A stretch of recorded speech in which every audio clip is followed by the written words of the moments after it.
Hello children, we are going to conclude our study of North America by studying about the lumberjacks of Canada. Now lumberjacks are those people who fell or who cut down softwood trees for commercial purposes. These trees, the woods of these trees, are further then used in certain industries. And those industries bring about a lot of money to the country's economy.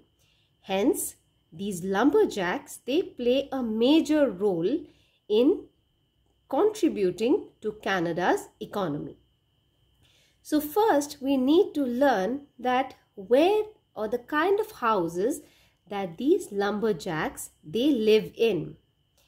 Since Canada is located near the 66.5 degrees north latitude or the Arctic Circle, it is a very cold area.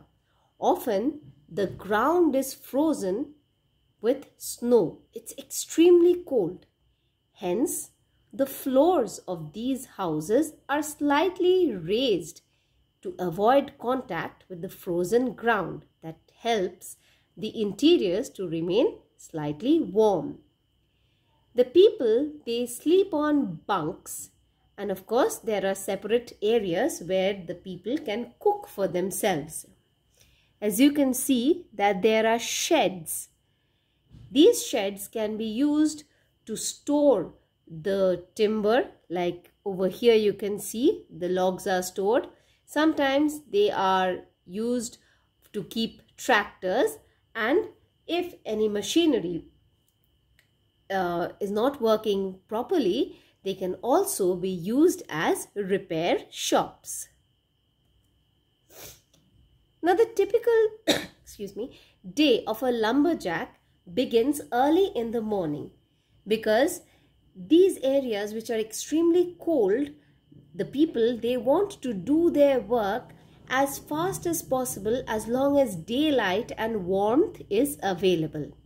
So the lumberjacks, they wake up early, they have a breakfast, they freshen up, and then in about groups of 3 or 4, they are off to the forests where they intend to chop down the trees.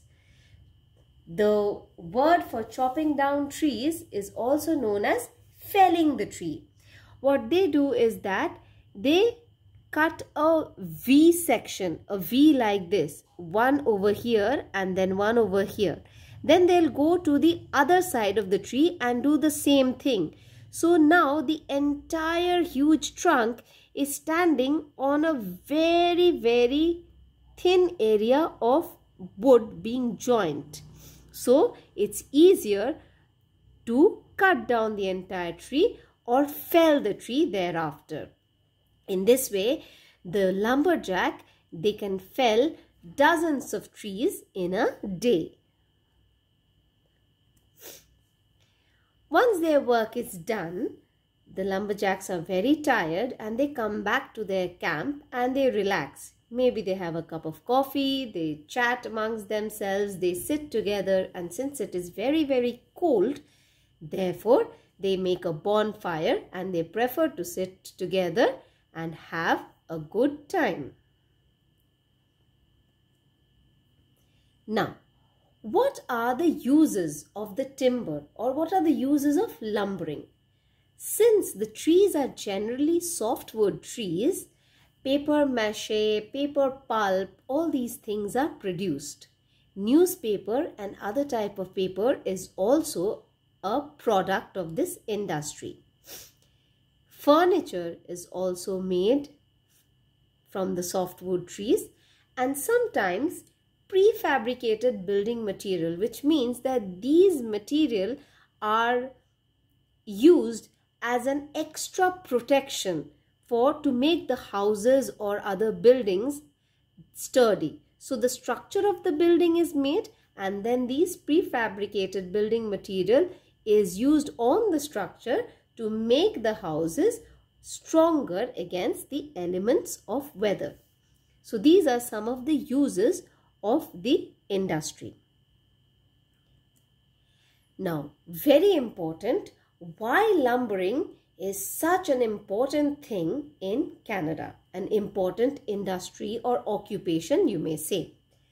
It is because it is an important foreign exchange earner. What is the meaning of foreign exchange?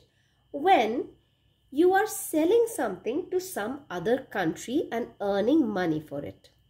We know that the money in use in India is Indian rupees or INR. In USA, it is the US dollar.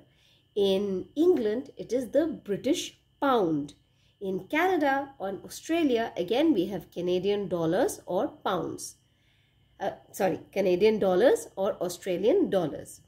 Now, when you look at these money, they are not of equal strength, because you will see that suppose 75 rupees make a dollar. Euro also, 1 euro is worth several rupees. So the exchange rate is different.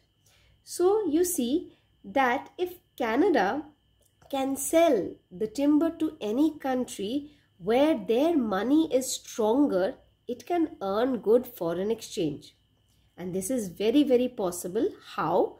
Because Canada, most of it being extremely cold, is sparsely populated. It has a small population. Since the population is small, the usage of timber or consumption of wood is also small. Therefore, but the production is very high, because you see the taiga, that is the coniferous forest belt of Canada, and the taiga is extensive. So there are lots of trees, and as I had told you in that YouTube video, that for cutting down one tree, the Canadian government is very vigilant. They plant 2 more. So there is a lot of supply of timber. So if there is a lot of supply and less consumption, we are left with quite a surplus. So this surplus can be exported. Canada exports to the United States, which is heavily populated, and therefore many areas have been deforested to make way or make space for human habitation. Same with Britain, and there are many other countries where timber is short in supply. So in all these places, Canada supplies the timber or the softwood and earns a handsome foreign exchange.